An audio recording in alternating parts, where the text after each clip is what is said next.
أنزلنا هذا القرآن على جبل لرأيته خاشعا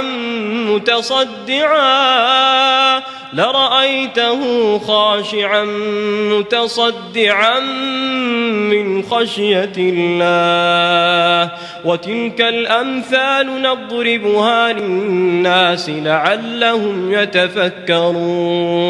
Assalamualaikum good people, welcome back to Ashraf Channel guys. Cuma nak bagi tahulah korang kan yang mana tengah tengok cerita ni ataupun tengah tengok kisah ni, tengah tengok video ni ataupun tengah dengarkan saya daripada dalam kereta sekalipun, saya just nak bagi tahulah korang boleh tengok kalau yang mana boleh tengok Acap tu, korang kenalah amati muka ni betul-betul, rakamlah dalam kepala tu. Mungkin ini adalah kali terakhir anda semua melihat saya berpenampilan sebegini guys. Sebab lepas ni I will be totally different. Takut ada yang terperanjat tiba-tiba tengok first episode saya, asal Acap jadi macam ni? Kenapa Acap jadi macam ni? I've been ready for that guys, but I warn you guys awal-awal supaya korang get ready, okay? Apa itu kena tunggu nanti, Acap tak boleh bagi tahu sekarang. Apa-apa pun jangan lupa tekan like, subscribe dan juga hit bell notification. Hari ni kita ada tajuk lain sikit, okay? Kita nak borak kejap lagi kisah-kisah dia orang. Macam biasa, kita lain dulu intro. Let's roll it.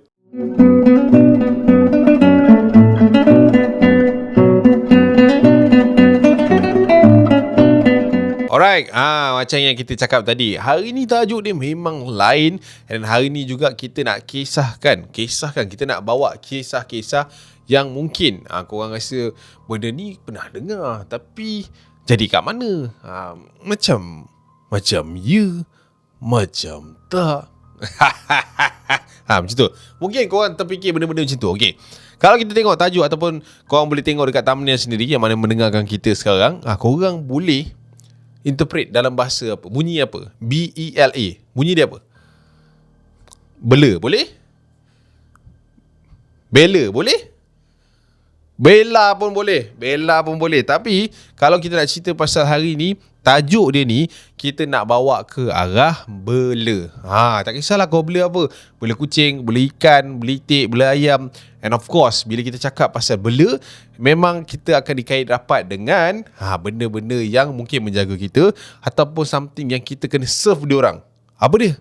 Saka, hantu raya, hantu ini, hantu itu kan. Sebab orang-orang lama kita lah, ini mungkin kepercayaan dan juga tradisi. Mungkin diorang ni menggunakan alam-alam lain dia punya ilmu ni untuk diorang orang kata jagalah masing-masing lah. Cuma kita di zaman moden ni mungkin dah tak ada ataupun mungkin kita rasa benda tu agak jauh sedikit dengan kita. But kita nak cerita terus kisah kita yang pertama ni tentang Encik Faisal.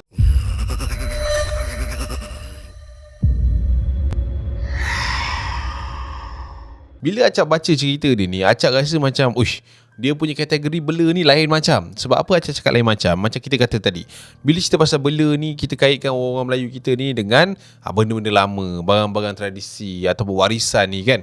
But bila Encik Faisal punya cerita ni, Acap duk telaah, duk baca itu ini, dia bercerita tentang amah dia ataupun bukan orang rumah. Amah ni orang gaji, orang yang bekerja dekat rumah dia lah kan.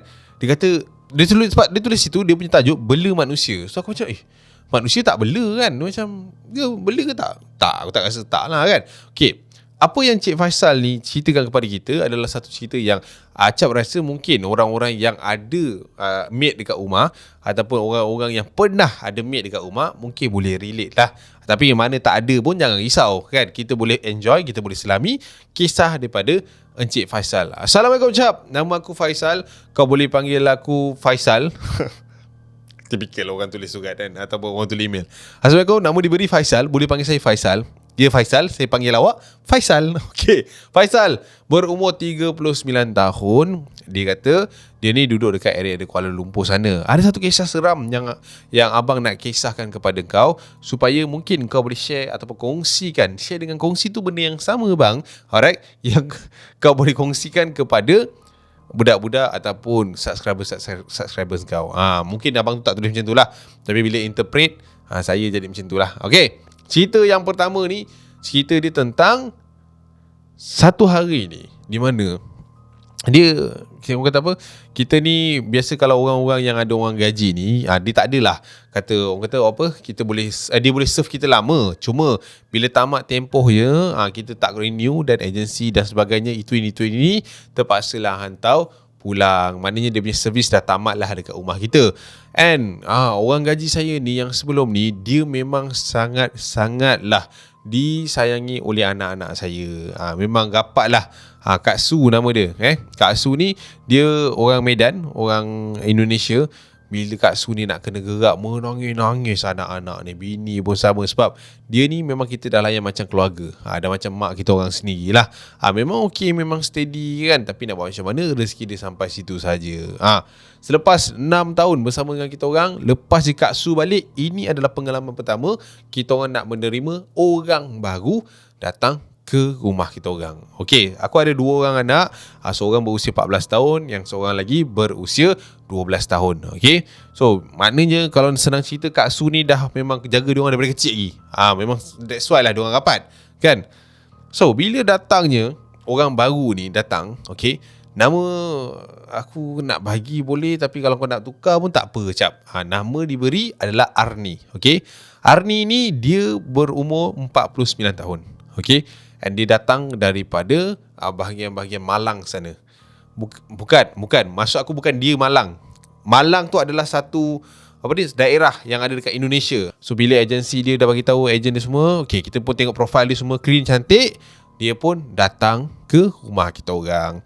Tak ada apa yang pelik pun. Memang orang kata apa, dia punya figure tu memang ready to serve lah, senang cerita. Dia memang nampak convincing sebagai seorang pembantu rumah. Nampak memang okey lah. Tak ada apa-apa yang kita rasa curiga ke, ada parut ke, tattoo, tak ada. Benda-benda tu semua tak ada. And first day, bila dia sampai ke rumah, kita orang ni adalah borak-borak sikit lah kan, tentang pengalaman kerja dia sebelum ni apa semua. Dia kata dia pernah 2 tahun lepas dia bekerja di Malaysia. Dia ada satu, orang kata dia serve satu rumah ni dekat Terengganu sana. But lepas dia dah tamat services dia dalam 4 tahun lebih, dia balik ke Malang 3 tahun. And now dia datang balik ke Malaysia untuk cari kerja. Okay. So bila kita dengar pengalaman dia okey apa semua, kita orang pun tanya dia, apa sebab awak habis dekat sana? Dia kata, saya punya kontrak ataupun visa perjalanan saya dah tamat, and tuan saya tak nak sambungkan. Oh, kenapa tuan tak nak sambungkan? Dia pun tak tahu kenapa. Okey lah, kita orang pun macam tak ada apalah, biarkanlah dia bekerja. Okey, dia bekerja dengan kita orang ni, masa kejadian ni terjadi dah lebih kurang 2 tahun setengah dah. 2 tahun setengah. Waktu ni anak-anak aku umur mungkin seorang dah 16, seorang dah 14. Dah sekolah menengah. Okey, yang Kak Long dia ni duduk asrama. Yang tinggal lah abang cik ni seorang je kat rumah. And kadang-kadang bila aku kerja, bukan kadang-kadang, aku memang bekerja, and bini aku pun bekerja. So biasanya abang cik ni dia akan duduk dengan si Arni ni. Okey. Satu hari ni, masa tu aku balik kerja agak lewat lah. Bini aku dah dekat rumah. Kita pun baru nak duduk lah, baru nak letak bontot ni dekat katil. Tiba-tiba adik tu datang, abang cik datang lah. Baba, kenapa? Baba, malam ni abang cik tidur dengan baba kenapa? Umur dah 14 tahun nak tidur sini, kenapa kan? Tak ada, takut sebab semalam macam dengar bunyi pelik-pelik lah. Dengar bunyi macam mana pula kan? Tak tahu, tapi dengar macam bunyi orang batuk. Oh, orang batuk? Bapa tak dengar pun. Ya, tapi adik dengar kuat. Lepas tu adik buat apa kan? Tak ada. Adik buka je pintu tu, tapi dengar bunyi tu makin dekat. Lepas tu adik tutup lah. Oh lah, ya ke? Tak apalah. Macam tu. Malam ni baba tidur kat bilik adik. Boleh. Okey. Malam tu aku pun tidur dengan bang cik ni. Okey. And betul, dalam pukul 4 pagi macam tu lebih kurang, kita orang ni tersentak. Dua-dua ni tersentak ni dengan bunyi satu suara yang sangat-sangat ngeri lah sebenarnya. Di batuk yang orang kata kering, yang betul-betul saya bunyi batuk macam tu. Bunyi apa tu kan? Bang cik ni dah peluk lengan ni kan. Papa, bunyi tu samalah papa macam semalam. Ni bunyi apa kan? Kita pun pelik lah kan. Kita pun turun daripada katil, and then buka pintu, tengok daripada atas, tingkat atas bilik kita orang, tingkat atas nampak ada orang berjalan dekat hall kita orang. Siapa pula malam buta ni kan, 4 pagi berjalan batuk-batuk ni kan. Okay, sebabkan kita ni keluar ketua keluarga, kita pun turunlah ke bawah. And waktu masa nak turun ke bawah tu, si bang cik ni cakap, "Baba nak pergi mana?" "Nak pergi bawah kejap, nak tengok siapa yang batuk kan. Tatah Kak Arni ke, ada sakit ke kan." Mana kita tahu, tak adalah, bukan Kak Arni tu, suara dia lain. "Tak apa, Baba turun kejap." "Alah, nak ikut, tak nak duduk dalam bilik ni seorang-seorang." Okay, jom. So aku pun bawa lah bang cik ni turun sekali untuk check figure yang aku nampak tadi. Tapi bila aku tengok, orang kata dah turun bawah, pergi dapur, tak ada apa pun yang pelik. So macam, tadi nampak orang kan, tapi mana kan? Nak buka lampu macam tak je. Okay lah, tak apa lah. Kita orang pun jalan nak kembali ke arah bilik. Bila kita lalu ke arah bilik tu, sekali lagi dekat dapur tu, kat ujung dapur tu kan dengung kan. Biasa dapur kan bunyi mendengung kan. Dengar bunyi macam tu. Kita orang pun toleh lah. Itu macam Arni tu. Aku cakap dengan anak aku, sebab daripada side aku nampak ke arah dapur ada seorang perempuan tengah berdiri menghadap sinki. Berdiri tegak lah, tapi dalam keadaan gelap. Dekat dapur aku tu ada lampu daripada reflect pada luar lah. So nampak ada figure macam tu, macam dalam filem tau. Itu Arni tu. "Baba, jomlah, kita jalan, kita keluar, kita naik atas. Okay. And kita orang pun naik ke atas. And masuk bilik apa semua, rasa macam tak sedap hati. Saya pun peluk abang cik. Lalu kita orang pun terlena. Besok tu saya cerita benda ni dekat wife saya. And wife saya surprisingly dengar benda yang sama melalui bilik kita orang. And malam besok tu kita orang kata apa, bersepakat untuk stay up, untuk tengok ataupun dengar bunyi tersebut. Tapi bila cerita pasal stay up, confirm lah terlelap. Tak? Tunggu macam terlelap, hilang. Dah hilang pula kan. Pukul 4 pagi, timing yang sama, dengar bunyi terjaga aku pada waktu tu. And then aku pun keluar daripada bilik untuk pergi tengok. Bila keluar je bilik, tengok bilik bang cik tutup rapi. Okey lah, cantik lah, tak ada apa lah kan. Turun daripada tangga untuk tinjau apa yang si Arni tu tengah buat. Turun bawah lagi. Daripada celah tangga tu, aku cuba tengok terus ke arah dapur. Dia berdiri kat posisi yang sama, masih lagi dekat tempat yang sama, yang berdiri macam semalam. Aku pun perhatikan je lah si Arni ni. Tak lama lepas tu, sosok yang aku nampak dekat dapur tu pusing. Dia berjalan perlahan-perlahan menuju ke satu tempat.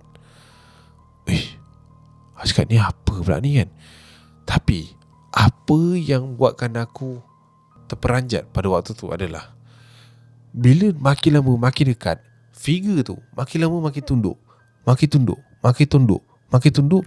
And then last kali dia membongkok.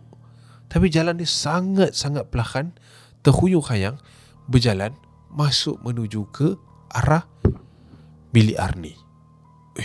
Aku cakap, ni apa pula ni kan? Ni Arni okey ke tidak ni? Aku pun naik ke atas, pergi kejut bini aku untuk turun ke bawah. Dan bila bini aku tersedar, turun ke bawah, buka semua lampu, dan dia ketuk pintu Arni tu. Pukul 4 pagi ni, ketuk pintu Arni. And then Arni buka, muka dia terpisat-pisat. "Kenapa Pak?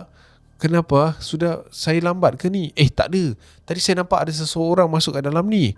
Tak ada apalah Pak, mana ada apa. Tiba-tiba bila cakap macam tu, muka dia jadi macam berubah tau. And then dia macam, sebenarnya aku nak minta maaf Pak, aku kena bagi tahu juga. And then kita orang pun slow talk. Rupanya selama ni si Arni ni bukan datang seorang. Dia ada 2 barang lah Mat. Bila tengah malam, dia akan serve telur mentah dekat dalam sinki rumah kita orang. And then dibawa kita orang pergi kat sana. Betul, dekat situ ada kesan-kesan kulit telur yang dah pecah. And then macam ada lendir-lendir juga tau kat situ. And dia adalah orang yang paling awal bangun dekat dalam rumah ni. So bila benda tu jadi tengah malam, siang pagi tu dia bangun, dikemaskan macam tak ada apa-apa jadi. And then kita orang pun, ya subhanallah lah bila dengar tu, ya Allah, kenapa anda bagi tahu bah? Kata situ dengan dia kan. And dia pun menangis-nangis lah minta maaf. Dia kata dia memang nak kerja, cuma dia tengah usaha nak buang benda ni, tapi dia tak tahu macam mana. And alhamdulillah lah, lepas setahun lebih macam tu, kita orang adalah juga tolong dia pergi tiar apa semua. Itu punya peninggalan daripada warisan family dia. And dia pun lambat dapat tahu. And dia kena berhenti daripada majikan dia yang dekat Terengganu tu pun atas kes yang sama.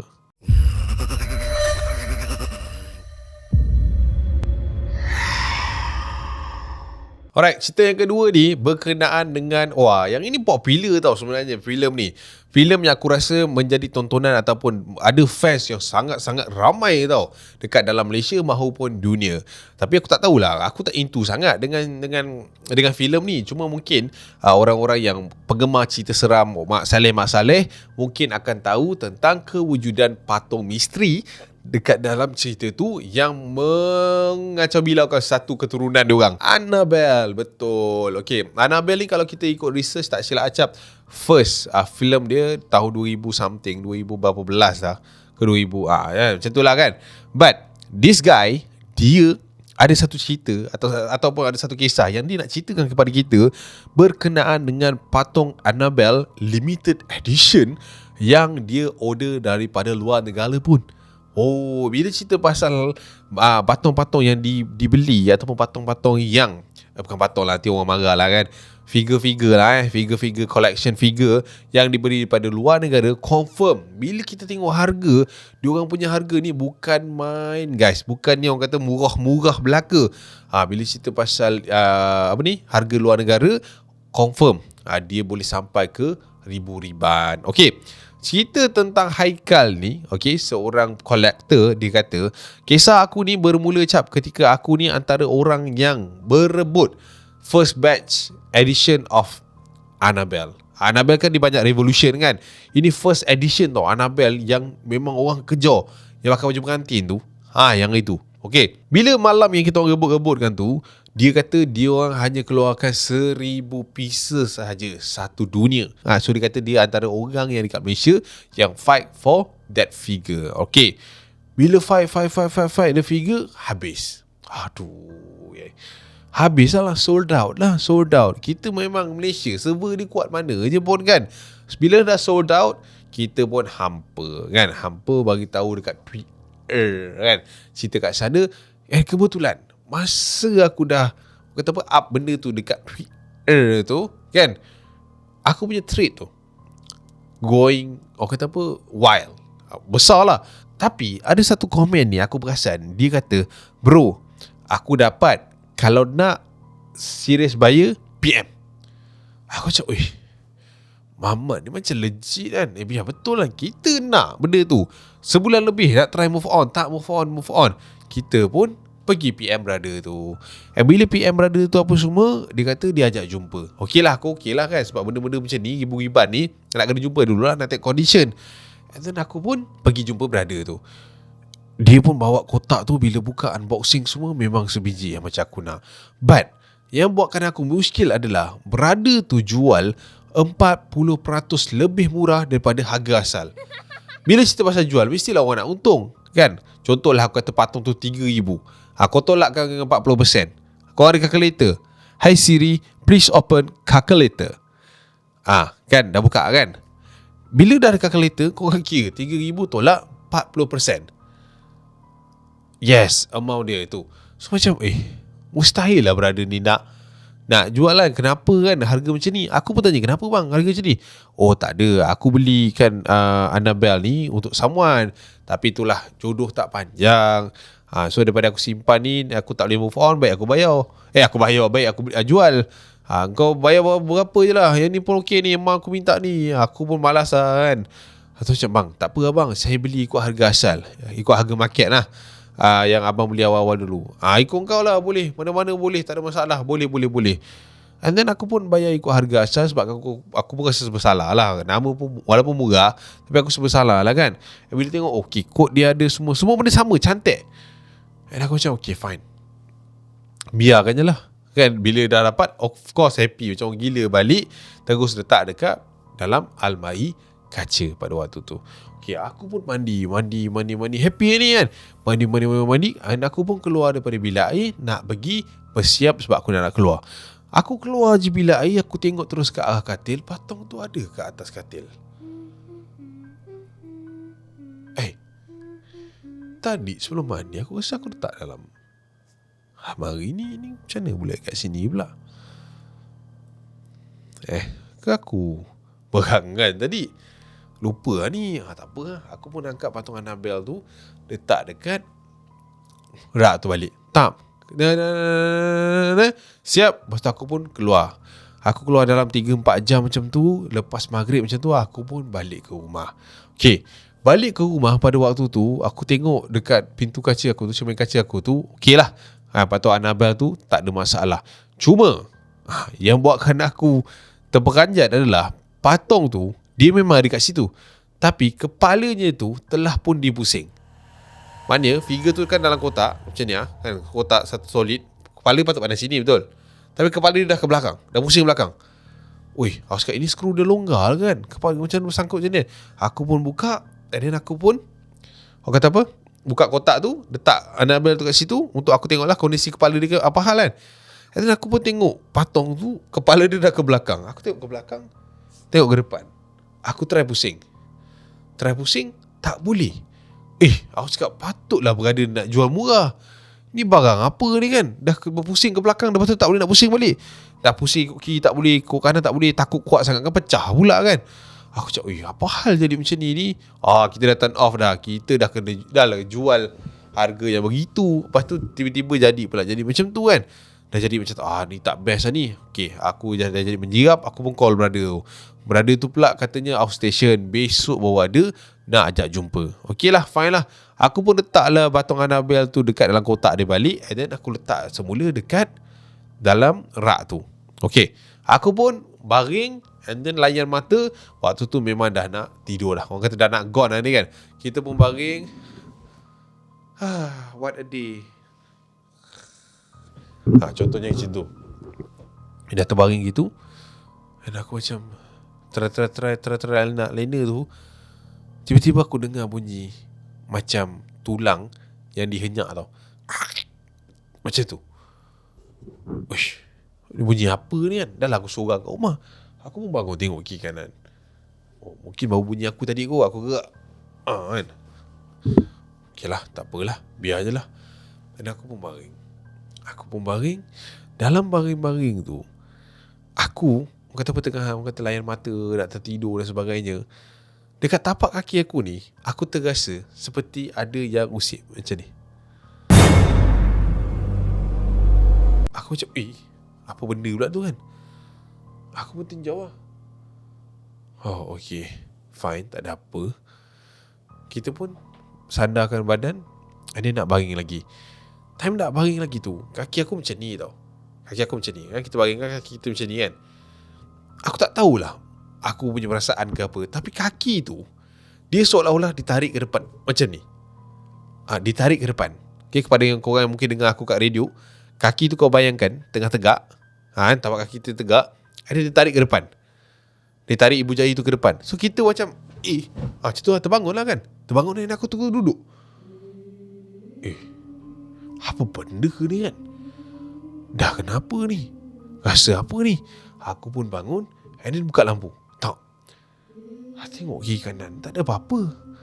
Tapi waktu tu mata aku ni terus terpandang ke arah cermin kaca aku tu tadi. Tengoklah apa ada, aku tikus ke apa lah kan. Bila aku cek tak ada. Tapi yang buatkan jantung aku laju pada waktu tu adalah kepala Annabelle tu tadi dah kembali ke posisi asal, tapi kali ni dia toleh ke arah aku. Macam tu. Dia macam, maksudnya kepala dah ke depan. Contoh aku kat area situ kan, dia tengah macam tu. Aku cakap, biar betul ni kan, aku salah tengok ke apa ni. Aku pun angkat patung tu, keluarkan sekali lagi, dan aku try pusing kepala dia. Okey, tak ada masalah. Tak pasal abang tadi kena marah kan. Okey lah, kalau dah okey, aku biarlah kejap. Time tu lah kita ni nak terkencing kan. Kita pun masuk toilet. Masuk toilet dah sudah apa semua, kita pun keluar, tengok patung Annabelle tu ada lagi dekat katil tu. Aku pun nak angkat lah. Aku pun angkat patung Annabelle tu, nak letakkan dalam kotak. Waktu ni aku tak tahulah macam mana nak cakap, tapi aku nampak mata Annabelle tu seperti seolah-olah berkelip. Waktu tu aku pun terlepas lah. Aku pun terlepas ni patung tu ke bawah. And then aku macam apa benda ni kan. Aku salah nampak ke apa kan. Dan tengah aku fikir-fikir waktu tu, aku terasa yang kaki aku ni tengah dipegang oleh something daripada bawah katil. Ya Allah, apa ni? Pom, kita pun lepas apa semua, tengok patung tu, letak balik dalam kotak, sealkan, letak dalam kotak satu lagi, tutup kan. Waktu tu malam tu aku tak tidur rumah aku call member aku, suruh aku nak tidur rumah dia. Besok tu aku pergi call brother tu balik, aku return balik patung ni dekat dia. Aku cakap, bang, patung kau ni alah, malam tadi macam-macam aku kena. Kau biar betul. Ya. Kau tahu tak, masuk ni engkau seller yang ketiga tau beli benda Allah ni. Beli pulang. Aku pun tak tahu apa bala patung ni tak boleh nak jual. Bang, aku rasa tak ngam dengan patung ni. Baik kau bakar je bang. Aku tak tahu lah. Aku tengoklah aku jual kat orang lain ke apa kan. Tapi bang, duit saya bagi sini balik bang. Saya nak return ni. Itu lain cerita lah. Kita cerita ke tepi lah kan. Tak payah cerita kan. But apa yang buatkan aku pelik dan tertanya-tanya lagi sekarang, is it betul ke orang cakap kalau patung tu kita simpan, sifatnya cukup, kaki, tangan, mata, hidung, mulut, telinga semua ada roh yang boleh masuk? Betul ke?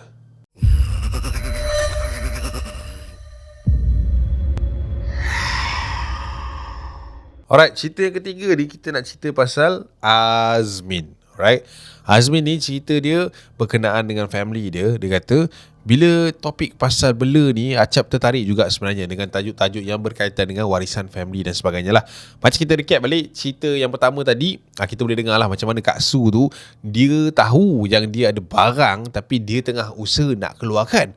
Macam mana pula dengan cerita Azmin ni yang mungkin kita sendiri terperanjat, di mana build up ataupun punch cerita ni sendiri aku rasa agak menakutkan. Dan mungkin korang-korang yang mana pernah ada dalam pengalaman Azmin ni boleh bagi solution ke dekat ujung tu ke, ataupun boleh bagi nasihat apa yang perlu diorang buat dalam situasi yang diorang tengah handle ni. Okey, Abang Acap, Assalamualaikum.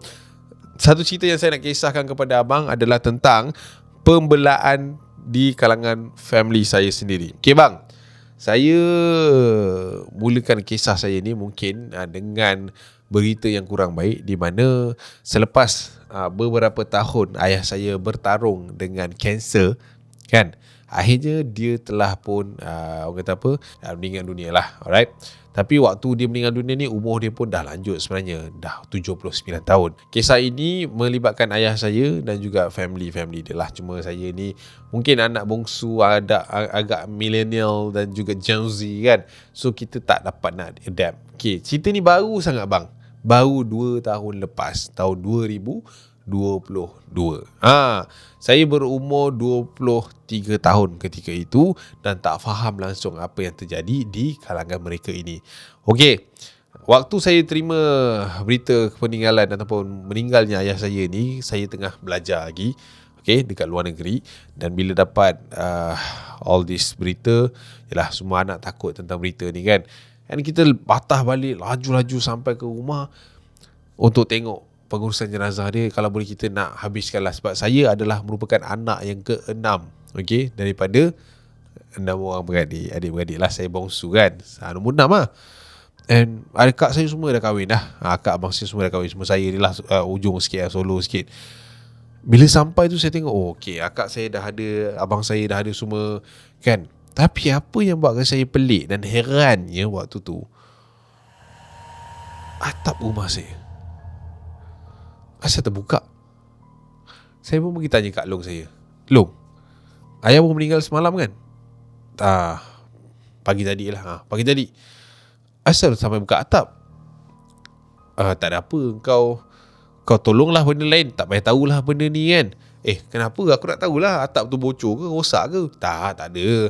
Nantilah aku cerita, kita settlekan dulu ni satu-satu.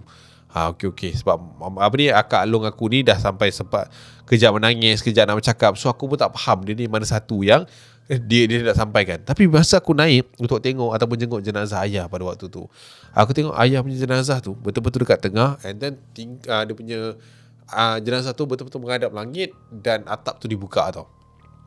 Kita pun pelik lah, apa benda ni kan. Try tanya orang sini, dia orang tak nak bagi tahu. Tanya orang sini, cuba nak selindung, cuba nak sembunyi, tak nak bagi tahu apa-apa.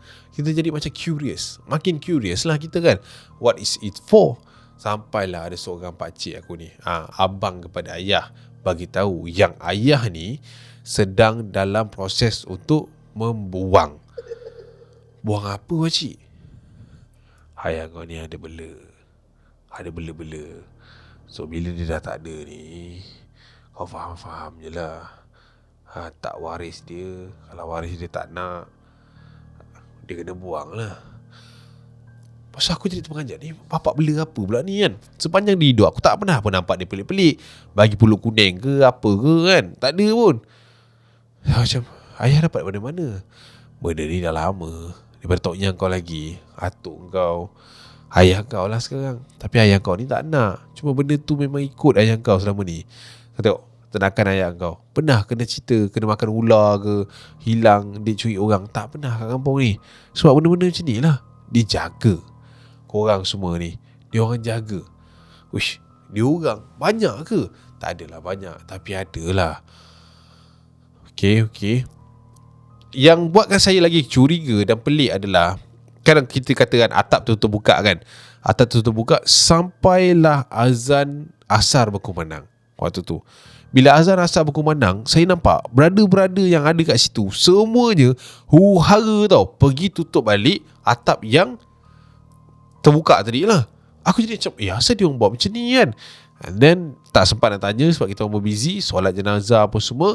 Ayah terus diangkat dan dikebumikan di kawasan perkuburan yang berada dekat kampung kami. Okay, balik daripada tu, of course lah, suasana menjadi sungguh lah, senyap je. Okay, mak saya dah pun meninggal dunia sewaktu umur saya 16 tahun pada waktu tu. And sekarang ayah, so kita orang ni basically dah pun masuk join group baru lah.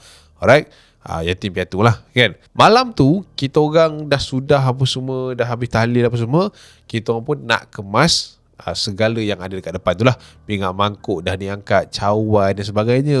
Dan last kali kita kena gulung tika-tika mengkuang yang dipakai. Saya pun gulung tika 1, gulung tika 2, and then angkat tika tu, kita sandarkan, dirikan dekat belakang tiang. Alright, so kita kumpulkan lah, nanti kita angkat sekali lah. Kita letakkan tepi tiang tu apa semua, and then saya bongkok sekali lagi untuk angkat, and ada gulung of it.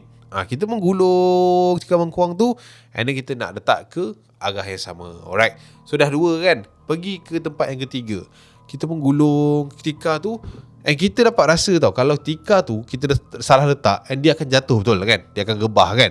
And kita macam ada sense lah, Spiderman kot mungkin.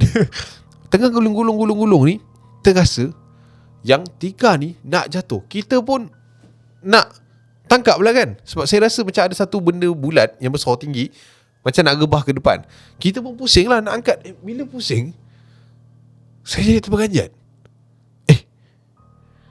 Dekat papan ni tak ada apa-apa. Saya toleh kat arah sini. Tika sini. Apa yang nak jatuh tadi?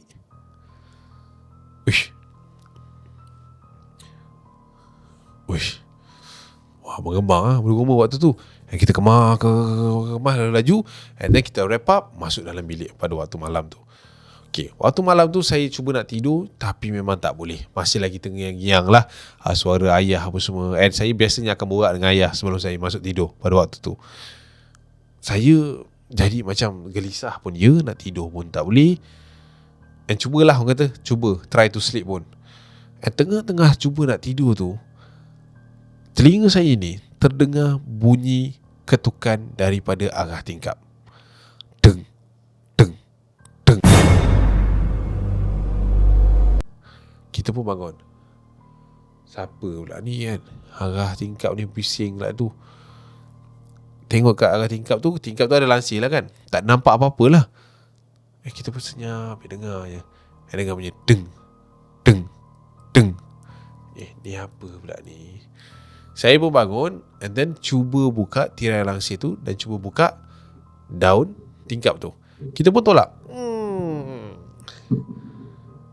Tengok bawah, tengok atas, kiri kanan tak ada apa-apa. Kita pun tutup lah. Tutup balik langsir and then duduk balik dekat katil tu. Senyap. Suasana tu memang senyap waktu tu. Pukul 2 pagi macam tu. Senyap. Dalam senyap-senyap tu, saya terdengar satu suara yang buatkan saya terperanjat. Halim.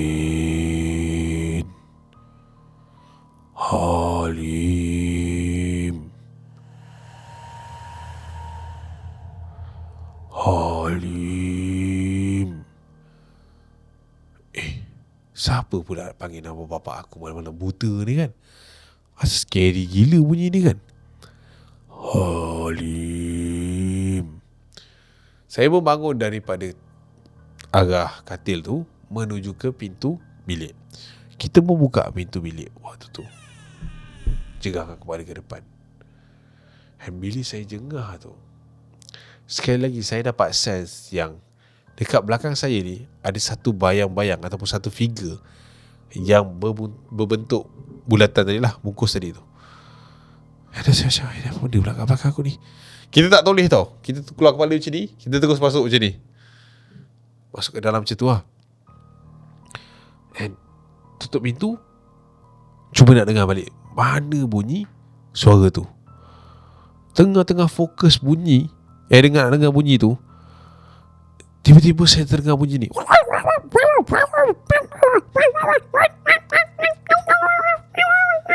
Bukan orang membibil, tapi bunyi ayam yang diserang dekat area geban ayam kita orang belah bawah tu. Itu sebab dia terpijak kucing. Macam tu. Apa hal ni? Apa hal? Kita orang pun bangun and then pergi dekat, sebab kita orang 6 beradik kan, semua dengar bunyi tu. Bunyi tu bising gila. And then buka lampu apa semua, buka lampu bawah and turun ke bawah untuk check bunyi apa tu tadi. And bila kita sampai ke bawah, terperanjat gila. Sebanyak 17 ekor ayam kita orang mati. Macam kena gigit. 12 ekor itik juga follow the flow, mati. Banyak gila yang mati kat situ. Uish, ni apa pula ni kan? Lepas tu sekejap lagi tiba-tiba abang saya suara. Aku rasa dia datang balik lah malam ni. Dia lapar mungkin. Tapi kalau tak ada orang jaga dia, siapa nak jaga dia? Lepas tu aku buka mulut lah. Tadi adik ada dengar orang panggil nama abah. Tapi tak tahulah. Tak tahu apa. Kita orang pun naik atas, duduk bulatan waktu tu pukul 3 pagi. Rupanya Kak Long cerita yang ayah kita ni ada bela seekor makhluk yang umpama dia sama macam pocong lah. Function pocong ni adalah untuk jaga kebun, tenangkan ayah supaya tak diganggu ataupun jauh daripada khianat orang. Kata ustaz tu, benda ni memang take time sikit and dia akan mengamuk sana sini. So kita ada beradik ni kena bersatu and habiskan benda ni sehingga semuanya selesai. So itulah guys cerita yang dikongsikan kepada kita. So macam Acak cakap tadi sebelum Acak cerita, mungkin korang yang mana mungkin pernah melalui pengalaman yang lebih kurang sama, ataupun pernah ada keluarga mengalami situasi yang boleh settle kan, korang boleh juga mungkin dropkan korang punya komen kat bawah. And korang juga kena pilih cerita mana yang korang suka, nombor 1, nombor 2 ataupun nombor 3 untuk episod bela kali ni. And terima kasih guys kerana dah pun stay sampai ke hujung video. And kalau ada salah cakap tadi, salah gurau ke, punchline tak kena ke kan, Acap minta maaf siap-siap. And kita jumpa di video akan datang guys. Jangan lupa hari Jumaat ni kita ada episod yang kedua untuk series kita yang baru hari tu, okay, yang berkaitan dengan korang yang mana belum tengok, pergi tengok episod 1. Kita akan tinggalkan dekat ujung video ni. Dan kita jumpa lagi guys di video akan datang. I see you. Watch out lu. Bye. Assalamualaikum.